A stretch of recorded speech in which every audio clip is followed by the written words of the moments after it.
అందరికీ కూడా hi, good morning. ఈ రోజు టిఫిన్ ఎలా ఉంది? ఈ రోజు బాగుందండి, గట్టిగా చెప్పాలి. చాలా బాగుంది. అద్భుతంగా చేశారు. మన ఇండియన్ స్టైల్లోనే ఉంది ఫుడ్. ఓకే.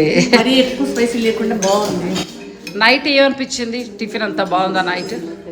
కదా, మనం ఏది మిస్ అయిపోయినట్టుగా అనిపించట్లేదు. ఫీలింగ్ ఉంది ఫుడ్ అయితే. చాలా హెవీ తిన్నా కానీ లైట్ ఫీలింగ్ వస్తుంది. ఆయిల్ చాలా తక్కువ, చాలా బాగుంది. టేస్ట్ అయితే అంటే మనం ఏదో దేశం వచ్చామన్న ఇదేమీ లేదు. టేస్ట్ అయితే ఇక్కడ తగ్గట్లేదు. ఫుడ్ చాలా కమ్మగా ఉంది. బ్రెడ్డే తింటూ ఉండాలేమో అనుకున్నాం, అలా ఏమి లేదు. అన్నీ ఉన్నాయి. సో ఈ రోజు మీకు ఏమనిపించిందండి? బాగుందా? పరాటా అది బాగున్నాయా?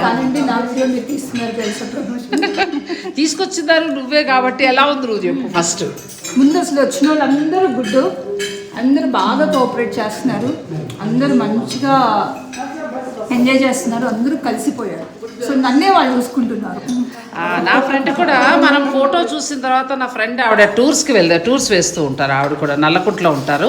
ఆవిడ మనం ఫ్రెండ్స్ అందరం వెళ్ళామేమో అనుకుని, అయ్యో నాకు చెప్పుంటే నేను అన్నీ మీ టీంకి అరేంజ్ చేసేదాన్ని కదా అని. అంటే మనం ఫ్రెండ్స్ వచ్చిన ఫీల్ వాళ్ళందరికీ కలిగేది. ప్రియా అండి నిజంగా మమ్మల్ని అందరినీ కూడా ఏమంటారంటే వయసు వెనక్కి తీసుకెళ్ళిపోయింది, అంతే కదా. మీరు మాత్రం వాళ్ళ క్యూట్గా రెడీ అయ్యారు, రెడ్ డ్రెస్ చక్కగా. ఎక్కడా తగ్గట్లేదు, ఎక్కడా తగ్గట్లేదు. చాలామంది లేడీస్, చాలామంది హస్బెండ్స్తో ట్రావెల్ చేస్తూ ఉంటారు. కానీ చాలామంది హస్బెండ్స్ని కాదని సోలోగా ట్రావెల్ చేస్తాం, మేము కూడా వెళ్తాం, ఫ్రెండ్స్ అవ్వాలి, ఎంజాయ్ చేయాలి అని వస్తారు. అలా వచ్చిన వాళ్ళల్లో నాగశ్రీ గారు నాకు ఫస్టే చెప్పారు మా హస్బెండ్ లేకుండా నేను రాను అని. బట్ ఒకసారి వచ్చి చూడండి అన్నాను. అలాగే ఇక్కడ వేరే లక్ష్మి గారు, వీళ్ళందరూ కూడా ఫస్ట్ టైం వచ్చారు. వచ్చాక కపుల్స్తో కూడా పెట్టండి అంటున్నారు. కానీ అది ఎక్కడైనా ఉంటుంది, బట్ ఓన్లీ లేడీస్ రావాలి, ఎంజాయ్ చేయాలి అనేది. అలాగే చాలామంది స్ట్రెస్ రిలీఫ్కి వచ్చారు. చిన్న చిన్న బిజినెస్ చేసే వాళ్ళు ఉన్నారు. ఇక్కడ శారీస్ ఆన్లైన్ బిజినెస్ చేస్తారు, ఇండస్ట్రీలో ఉన్నారు.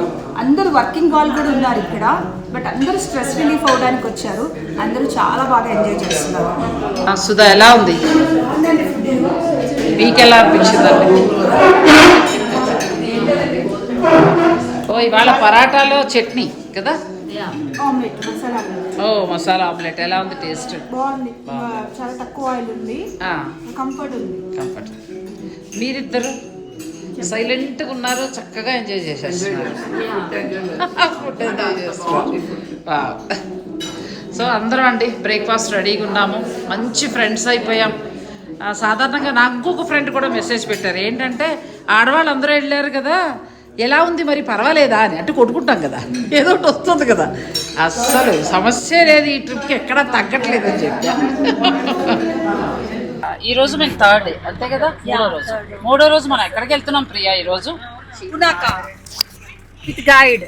ఈ పైకి పునాకా స్పెషల్స్.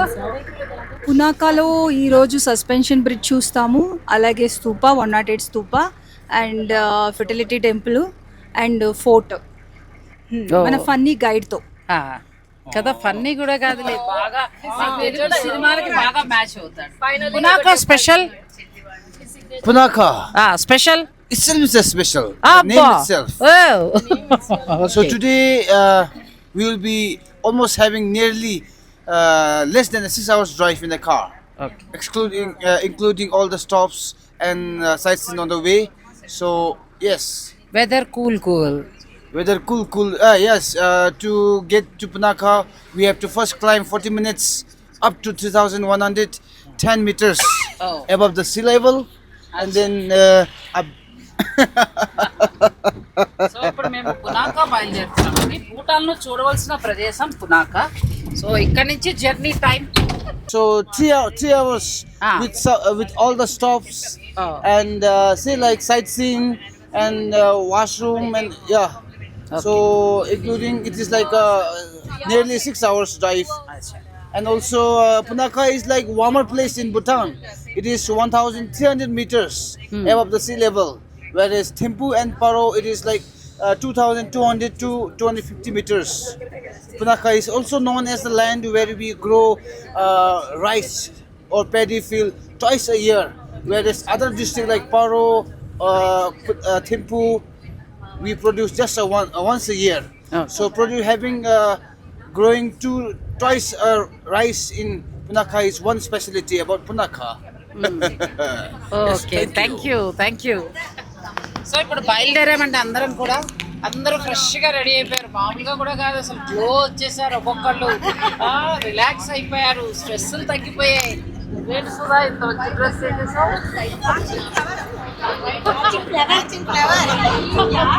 చాలా బాగా ఎంజాయ్ చేస్తున్నారు అందరూ కూడా. సో ఇప్పుడు మేము బయలుదేరాము.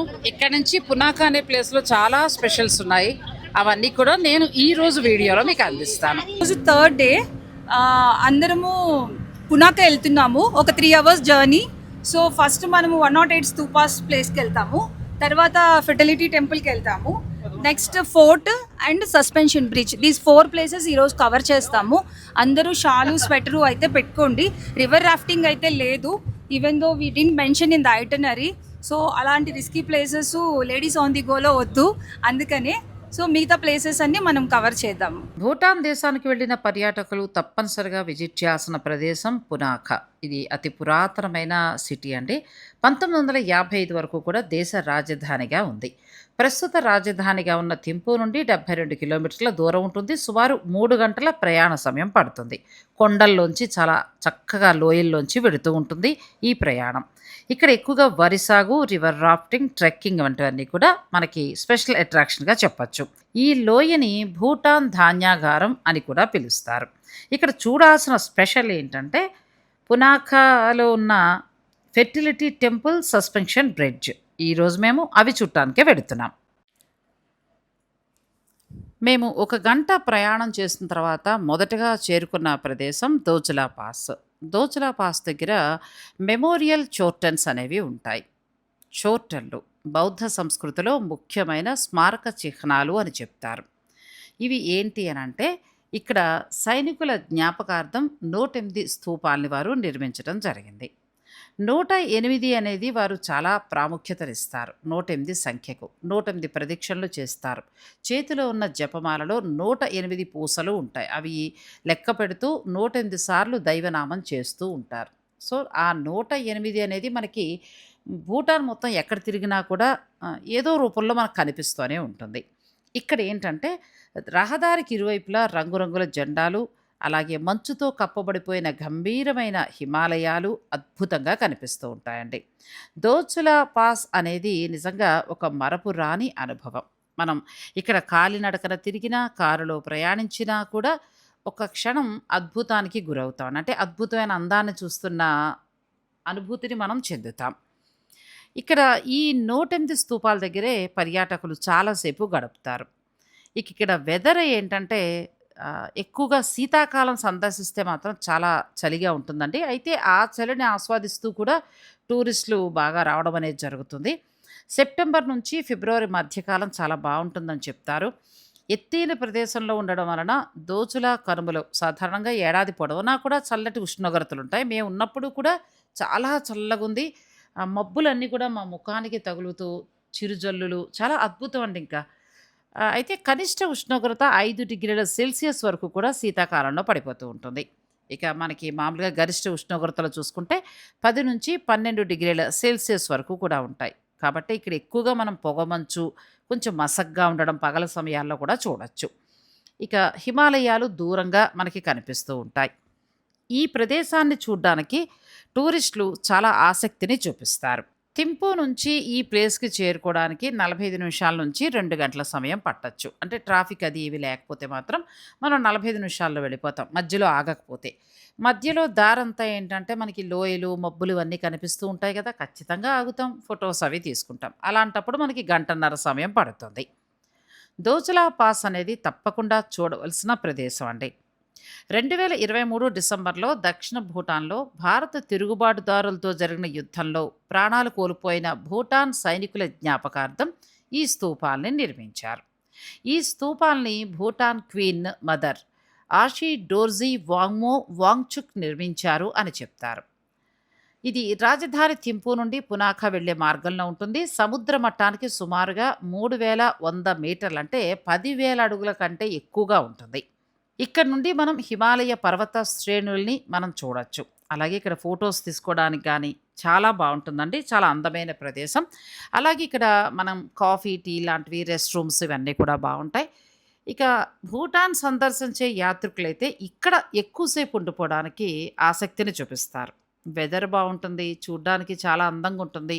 ఒక పక్కన మంచుతో కప్పబడిపోయిన హిమాలయాలు కనిపిస్తూ ఉంటాయి, మేఘాలు చేతికి అందుతూ ఉంటాయి. ఇలా అందమైన ప్రదేశం. సో నేచర్ని ఇష్టపడే వాళ్ళు ఈ ప్రదేశంలో ఎక్కువసేపు ఉండిపోతారు. మేము కూడా దగ్గరగా ఒక గంటన్నర పైనే ఇక్కడ మేము స్పెండ్ చేసాం. మీరు కూడా ఈ అందాల్ని చూసేయండి.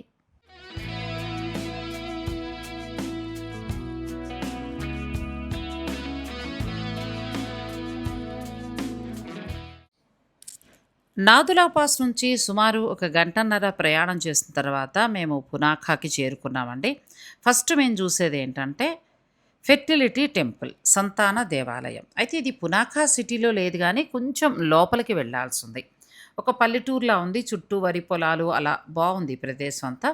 అక్కడ బస్సుల్ని పార్క్ చేసుకున్న తర్వాత ఈ రోడ్డు అంటే కొంచెం కొండలాగా ఎక్కాల్సి ఉంటుందండి. ఇప్పుడు మేము ఎక్కుతున్నాం కదా, ఎక్కినప్పుడు కొంచెం కష్టంగానే అనిపించింది. అయితే ఇక్కడ షూ అనేది ఖచ్చితంగా ఉండాలి. కాలికి మనం షూ వేసుకుంటే ఇలాంటి కొండలు ఈజీగా ఎక్కేయగలుగుతాం. చెప్పులు లాంటివి వేసుకుంటే కాలు జారుతుంది. స్కూల్ పిల్లలు కూడా మధ్యలో ఎంతమంది కనిపించారో చూడండి. వాళ్ళకి ఏదో టూర్కి తీసుకొచ్చారట. చక్కగా విష్ చేశారు, మంచిగా పలకరించారు. ఇలా ఈ కొండంతా కూడా మనం ఒక 20 మినిట్స్, ఒక 15 to 20 మినిట్స్ వాక్ చేసుకుంటూ వెడితే ఆ టెంపుల్ దగ్గరకు చేరుకుంటాం. మాతో పాటు మీరు కూడా ఆ టెంపుల్ని చూసేద్దరు కానీ బాగుందండి. ఇక్కడ ఉన్న టెంపుల్ ప్రదేశం అంతా కూడా చాలా బాగుంది. కొద్దిసేపు నడిచిన తర్వాత టెంపుల్ దగ్గరికి చేరుకుంటాం. ఇదేనండి ఆ టెంపుల్. ఫెర్టిలిటీ టెంపుల్ అంటే సంతాన దేవాలయంగా ప్రసిద్ధి చెందింది. 15వ శతాబ్దానికి చెందిన సన్యాసి ద్రుక్పా కున్లే నిర్మించిన ఈ ఆలయం పునాఖా జిల్లాలోని లోబేసా కొండపై ఉంది. పిల్లలు లేని దంపతులు ఇక్కడికి వచ్చి ఇక్కడ ఉన్న దైవాన్ని ప్రార్థిస్తే ఖచ్చితంగా సంతానం పుడతారట. అలా ఎన్నో నిదర్శనాలు కనిపించాయి. ఇప్పటికీ కూడా వేరే వేరే దేశాల నుంచి కూడా ఇక్కడికి వచ్చి మొక్కుకుని పిల్లలు పుట్టాక మళ్ళీ వస్తూ ఉంటారట. ఇక్కడ ఉన్న దైవాన్ని ప్రత్యేక పూజలతోటి ప్రార్థిస్తే సంతానోత్పత్తి సమస్యలన్నీ కూడా తొలగిపోతాయని భూటాన్లో ఉన్న చాలామంది, అంటే అక్కడ ప్రజలందరూ కూడా ఇక్కడికి వచ్చి పూజలు చేసుకుని వెళుతూ ఉంటారు. పిల్లలు కావాలనుకునే దంపతులు, ముఖ్యంగా మహిళలు ఇక్కడ ఏంటంటే మత గురువులతోటి ఆశీర్వాదం పొందుతారు. ఇక్కడ దైవం ఉంటుంది, ఒక విగ్రహం లాంటిది ఉంటుంది. అయితే ఇంకొక స్పెషల్ ఏంటంటే పురుషాంగాన్ని పోలి ఉన్న ఒక మంత్రదండంతో దీవించడం అనేది జరుగుతుంది. ఇది మనకి కామెడీగా నవ్వుగా అనిపించినా కానీ అది వాళ్ళ ఆచారం. ఇప్పుడు మనం కామాఖ్యాదేవిని అయితే ఎలా పూజిస్తామో ఇక్కడ అలాగా పురుషాంగాన్ని పోలి ఉన్న ఒక దైవాన్ని వీళ్ళు ధ్యానించడం జరుగుతుంది. చాలా భక్తి శ్రద్ధలతోటి ఇక్కడ పూజలు అనేవి చేస్తారండి. ఇక ఆలయంలో మనకి తీర్థము, అలాగే ఒక పసుపు తాళ్ళు లాంటిది కూడా ఇస్తారు. మామూలుగా మంచి జరగాలి అని, అది మనం చక్కగా మెడలో కట్టుకోవచ్చు. తర్వాత పిల్లలు పుట్టాక ఇక్కడికి వచ్చి ప్రత్యేకంగా వారికి బారసాల వంటివి కూడా చేయడం జరుగుతుందండి. దీనికి కూడా పురాణ కథ ఉందని చెప్తారు. ఇంకా మనకి చూడండి చాలా పురాణ కథలు ఎలా అయితే ఉన్నాయో అలాగే ఈ ఆలయానికి సంబంధించి కూడా పురాణ కథలు చాలా ఉన్నాయి. ఎత్తైన కొండ మీద ఉంటుంది కాబట్టి మనం చుట్టూ ఉన్న ప్రదేశాన్ని చక్కగా చూడొచ్చు. 25 సెంటీమీటర్ అంటే 10 అంగుళాల పొడవున్న చెక్క పురుషాంగానికి వెండి పిడి ఉంటుంది. దాంతో మనం దీవెనలు తీసుకుంటేట మనకి చెడు దృష్టి, అలాగే మన చుట్టూ ఉన్న నెగిటివ్ ఎనర్జీ కూడా పోతుందని ఇక్కడి వారి నమ్మకం. ఈ ప్లేస్కి వెళ్ళేటప్పుడు ఏంటంటే అందమైన వరి పొలాలు, చిన్న చిన్న విలేజెస్ నుంచి మనం పెడతామండి. అక్కడికి వెళ్ళాక ఏంటంటే ఒక 20 నిమిషాలు కొండపైకి నడిస్తే ఈ ఆలయాన్ని మనం చేరుకుని చక్కగా దర్శించుకుంటాం. ఇక ఊరంతా కూడా పురుషాంగ చిహ్నాలు చాలా చిన్న చిన్న సైజు నుంచి పెద్ద బొమ్మల వరకు కూడా అమ్ముతూ ఉంటారు. కొంచెం మనకి కామెడీగా అనిపిస్తుంది కానీ అది వారి నమ్మకం. సో అది తెచ్చి ఇంట్లో పెట్టుకుంటే దుష్టగ్రహాలు ఇవన్నీ కూడా మనకి దిష్టి తగలకుండా ఉంటుంది, ఇంటికి ఎక్కువగా దుష్టగ్రహాలు లాంటివి రాకుండా ఉంటాయని బలంగా నమ్ముతారు. ఇక మీరు చూస్తున్న ఈ గైడ్స్ అందరూ కూడా ట్రైనింగ్ అవుతున్న వాళ్ళండి. వీరందరూ కూడా ఏంటంటే ఈ ప్రొఫెషన్ని ఖచ్చితంగా ఎంచుకోవాలట. ఈ గైడ్ వృత్తిలో ఏంటంటే వారికి పేషెన్స్ అంటే ఓపిక, సహనము ఇవన్నీ ఉండేలాగా వారు నేర్పుతారు. ఈరోజు మేము ఎక్కడికి వెళ్ళినా కూడా వీళ్ళు కనిపిస్తూనే ఉన్నారు. అంటే మేము వెళ్ళిన ప్రతి ప్లేస్కి వీళ్ళని తీసుకొచ్చి ట్రైనింగ్ ఇస్తూనే ఉన్నారు. ఇందులో కొన్ని సంవత్సరాలు ఇంతని లిమిటెడ్ సమయం ఉంటుందట. అలా చేసిన తర్వాత వారికి గవర్నమెంట్ సెక్టార్స్‌లో ఉద్యోగాలు రావడం అనేది జరుగుతుంది. అలాగే చాలా సౌకర్యాలు కూడా వస్తాయట. అందుకని ఇది చాలా శ్రద్ధతోటి వారు నేర్చుకుంటూ కనిపించారు. ఇది కూడా చాలా ఆసక్తిగా అనిపించిందండి. ఈ ప్రొఫెషన్‌ని వాళ్ళు చాలా గౌరవంగా భావిస్తారు. అలాగే డ్రెస్ కోడ్ కూడా తప్పనిసరి. చూసారు కదా! మగ, ఆడవారు ఆ దేశాన్ని గుర్తు చేసేలాగా అటువంటి డ్రెసెస్సే వేసుకున్నారు. ఇక తర్వాత మేము లంచ్ కోసం ఒక చోట ఆగామండి. ఇక్కడ ఫుడ్ కూడా బావుంది. అయితే ఎర్ర బియ్యంతో తయారైన రైస్ ఉంది. వైట్ రైస్ అయితే లేదు. అది కొంచెం ఎలా ఉందంటే మన వెదురు బియ్యం అని అంటారు కదా! అలా ఉంది. అందులో వారు ఏదో సూప్స్ అవన్నీ నంచుకొని తిన్నారు. మేమైతే ఎప్పట్లాగానే రోటీలు, కూర అలా తీసుకున్నాం. బ్రేక్‌ఫాస్ట్ మంచి సాలిడ్‌గా తీసుకున్నాం కదా! అందుకోసమని లంచ్ అనేది సింపుల్‌గానే తీసుకున్నాం. అయితే ఇక్కడ నేను ఒకటి గమనించింది ఏంటంటే ప్రతి చోట కూడా రెస్టారెంట్స్ బావున్నాయి. తర్వాత రెస్ట్ రూమ్స్ బావున్నాయి. ఎక్కడ కూడా వెనకబడి ఉన్నట్టు నాకేం అనిపించలేదండి. ధనిక దేశంలానే అనిపించింది ఒక మాటలో చెప్పాలంటే. అంటే ఏ సౌకర్యాలకి లోటు లేదు. మనకి ఏది కావాలన్నా కూడా దొరుకుతుంది. అలాగే ఖర్చు కూడా మిగతా దేశాలతో పోల్చుకుంటే కొంచెం తక్కువగానే అవుతుంది. ఇక ఆ తర్వాత లోకల్‌గా తయారైనవన్నీ కూడా మనం షాపింగ్ చేసుకోవాలనుకుంటే ఇక్కడ బ్యాగ్స్ అలాంటివన్నీ కూడా మనం షాపింగ్ చేసుకోవచ్చు. ఈ హోటల్‌లో ఫుడ్ కూడా బావుందండి. అయితే గైడ్స్ వాళ్ళే తీసుకెళ్ళి ఆపేస్తూ ఉంటారు కాబట్టి, వాళ్ళే భోజనం ఎక్కడ బావుంటుందో మనల్ని అక్కడ తీసుకెడతారు కాబట్టి, మనకి భోజనం గురించి టెన్షన్ లేదు. సో, నాతో పాటు మీరు కూడా చూసేయండి. అయితే ప్రతి రెస్టారెంట్ కావచ్చు, ఎక్కడైనా కూడా వాళ్ళ ట్రెడిషన్ మనకి గుర్తు చేసేలాగా ప్రతీదీ అంటే వాళ్ళు అలంకరణ కావచ్చు, అలా ప్రతీదీ కూడా వాళ్ళ ట్రెడిషన్ మనకి గుర్తు చేసేలాగా ఏర్పాటు చేశారు. ఆ హోటల్ దగ్గరే బయట చేశారు చూడండి. ఇదంతా కూడా ఒకప్పుడు పూర్వం వాడేవారట ఇవన్నీ కూడా. వారు వాడిన చేటలు, తర్వాత కొన్ని రకాల వస్తువులు, చిన్న చిన్న టేబుల్స్ చూడండి ఎలా ఉన్నాయో, డబ్బాల్లాంటివి అలా. ఇక అక్కడి నుంచి బయలుదేరి మేము ఫోర్ట్‌కి వెళ్ళాము. భోజనం చేసుకున్న తర్వాత పునాఖాలోని కోటకి మేము వెళ్ళామండి. పునాఖా యొక్క పరిపాలనా ప్రధాన కార్యాలయంగా చెప్తూ ఉంటారు. 1955 వరకు కూడా పరిపాలనా ప్రధాన కార్యాలయంగా ఈ కోట పనిచేసిందిట. పశ్చిమ భూటాన్లో ఉన్న పునాఖా జోంగ్ని దేశంలోనే అత్యంత అరుదైన జోంగ్గా పరిగణిస్తారు. భూటాన్ చరిత్రలో కూడా ఇది అత్యంత ముఖ్యమైన జోంగ్ కూడా. ఇక్కడే భూటాన్ రాజు అలాగే ఆయన సతీమణి అంటే ఇప్పుడు ఉన్న భూటాన్ రాజు ఎవరైతే ఉన్నారో వారు అక్టోబర్ 2011లో వివాహం చేసుకున్నారని చెప్తారు. అప్పుడు చాలా గ్రాండ్గా కూడా చేశారట. పునాఖా భూటాన్ యొక్క శీతాకాల రాజధానిగా చెప్తారు. ఇక ఈ పునాఖా లోయలు అంటే ఇక్కడ ఏంటంటే ఫోచు అలాగే మోచు అంటే పురుష స్త్రీ నదుల మధ్యలో ఈ సిటీ ఉంది. అంటే ఈ కోట కూడా ఆల్మోస్ట్ మనకి ఆ సంగమం మధ్యలోనే కనిపిస్తుంది. ఇక పునాఖా జోంగ్ సముద్ర మట్టానికి 1200 మీటర్ల ఎత్తులో ఉంది. అంటే మనం సాధారణంగా ఎక్కువ ఎత్తుకు వెళ్ళిపోయినప్పుడు ఎదురయ్యే ఆక్సిజన్ ఇబ్బందులు అలాంటివి ఇక్కడ ఏమి ఉండవు. అందుచేత నార్మల్గానే ఉంటుందండి. మనం ఇక్కడ చక్కగా ఉండొచ్చు. ఫెర్టిలిటీ దేవాలయంలోనూ ₹500 ప్రవేశ రుసుము ఇచ్చాము. అలాగే ఈ కోట చూడటానికి కూడా మనం ₹500 ప్రవేశ రుసుము ఇవ్వాలి. అంటే ప్రతి చోట కూడా ఇలా టికెట్ అనేది ఉంటుంది. అది తీసుకునే మనం లోపలికి వెళ్ళాల్సి ఉంటుంది. అంటే వీళ్ళు టూరిజం మీద ఆధారపడ్డారు కాబట్టి మనం ప్రతి చోట కూడా ఇలా ఇవ్వాల్సి ఉంటుంది. ఎత్తైన గోపురంతోటి 6 అంతస్తుల భవనం ఉంటుంది. మట్టి, రాళ్ళు ఇలాంటి వాటిని ఉపయోగించి ఈ కోట కట్టారు. తలుపులు, కిటికీల కోసం ఏంటంటే స్థానికంగా దొరికే కలపని ఉపయోగించారు. ఈ కోట అనేక అగ్ని ప్రమాదాల వల్ల కూడా దెబ్బతిందని అంటారు. 1897లో పెద్ద భూకంపం వచ్చిందట. అప్పుడు కూడా చాలా తీవ్రంగా దెబ్బతిందని చెప్తారు. అయినా ఎప్పటికప్పుడు దాని రిపేర్లన్నీ పూర్తి చేసి ఆ కోటని రక్షించుకుంటూ వస్తున్నారు. మొదటి ప్రాంగణంలో అంటే ఇప్పుడు మనం చూస్తున్నదంతా కూడా ఏంటంటే పరిపాలనా భవనాలు అంటే ప్రభుత్వ కార్యకలాపాలు ఇలాంటివన్నీ కూడా జరుగుతాయి. ఒక భారీ స్తూపం ఉంటుంది. బోధి వృక్షాన్ని కూడా ఇక్కడ మనం దర్శించుకోవచ్చు. ఇక 2 అంతస్తులు ఏంటంటే సన్యాసుల నివాస గదులు ఉంటాయి కాబట్టి అక్కడికి మనల్ని పోనివ్వరు. మనం మామూలుగా ఇక్కడి నుంచి చూసి సంతోషపడ్డమే. ఆ తర్వాత ఈ ప్రాంగణంలో 2 పురాతన మండపాలు కూడా ఉన్నాయి. ఇక్కడ చాలా స్పెషల్ ఉత్సవాలు కూడా జరుగుతాయి. లక్కీగా మేము వెళ్ళినప్పుడు ఏంటంటే 3 రోజుల పాటు ఏదో ఉత్సవాలు జరుగుతున్నాయండి. బౌద్ధ సన్యాసులు అద్భుతంగా మంత్ర జపం చేస్తున్నారు. అక్కడ మనం లోపల రానివ్వరు కాబట్టి మేము దర్శించుకుని వచ్చాము. అక్కడ మనం కాసేపు కూర్చుని ధ్యానం వంటివి చేసుకోవచ్చు. అలాగే తీర్థ ప్రసాదాలు ఇవన్నీ కూడా ఇస్తారు. అక్కడ ఒక స్పెషల్ విగ్రహాన్ని ఆ 3 రోజుల పాటే బయటకు తీస్తారటండి.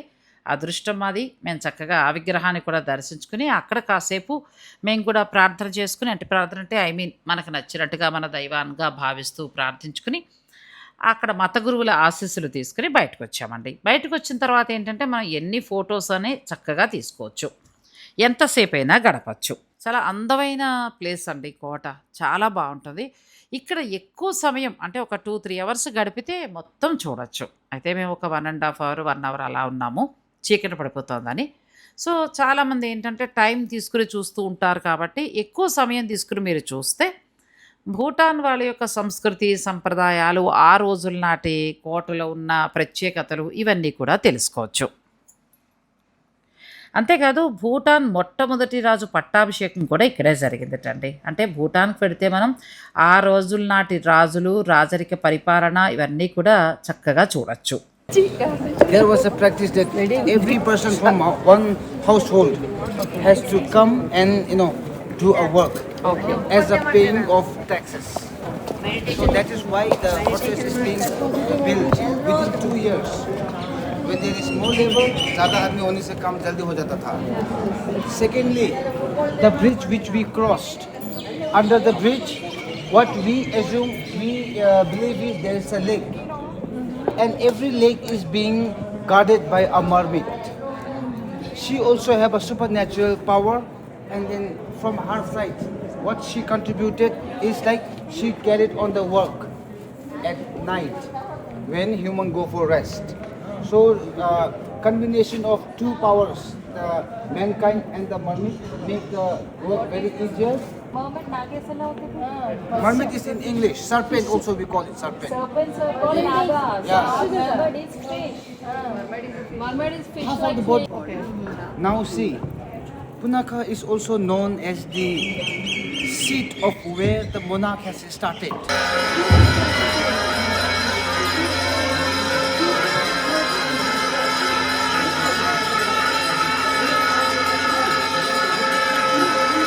ఇక చివరిగా మేము చూసింది భూటాన్లోనే అత్యంత ప్రసిద్ధ పొడవైన సస్పెన్షన్ వంతెన. దీనిని పునాఖా సస్పెన్షన్ బ్రిడ్జ్ అని కూడా అంటారు. ఫోచు నది పైన ఉంటుంది. 1997లో ఈ వంతెనని నిర్మించారు. ఈ వంతెనంతా కూడా రంగురంగుల ప్రార్థన జెండాలతో అలంకరించబడి చాలా అద్భుతంగా అనిపిస్తుందండి. ఈ వంతెన పైన మనం నడుస్తున్నప్పుడు గాలికి ఊగుతుంది. అలా ఊగినప్పుడు కొంచెం భయంగా అనిపిస్తుంది. అయితే మేము వెళ్ళినప్పుడు ఎక్కువగా గాలి లేదు, కానీ అంతకుముందు ప్రియా తీసుకెళ్ళి వెళ్ళిన బ్యాచ్లో మాత్రం ఆ వంతెన పైన నడుస్తున్నప్పుడు విపరీతమైన గాలి, చలిగాలు ఉంటండి. కొంచెం పడిపోతామేమో అన్నట్టుగా భయం అనిపించింది. అయితే అలా ఏం ఉండదు, కానీ దానిపైన నడుస్తూ యువతల వైపు నుంచి అవతల వైపుకు వెళ్ళడం చాలా అద్భుతమైన అనుభూతిని ఇస్తుంది.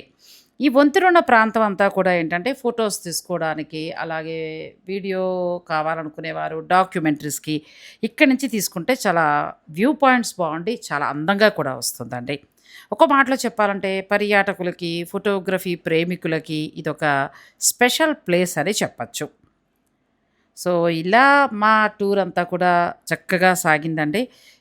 ఒక పక్కన ఎత్తైన కొండలు, లోతైన లోయలు, మరో పక్క ఇలా వాటర్, ఇటువంటి బ్రిడ్జ్లు, అందంగా ఉంది. అయితే భూటాన్ ఏంటంటే ఒక్కొక్క సీజన్లో ఒక్కొక్కలాగా ఉంటుంది. మేము వెళ్ళినప్పుడు ఇలా ఉంది, మీరు వెళ్ళినప్పుడు ఇంకొకలా ఉంటుంది.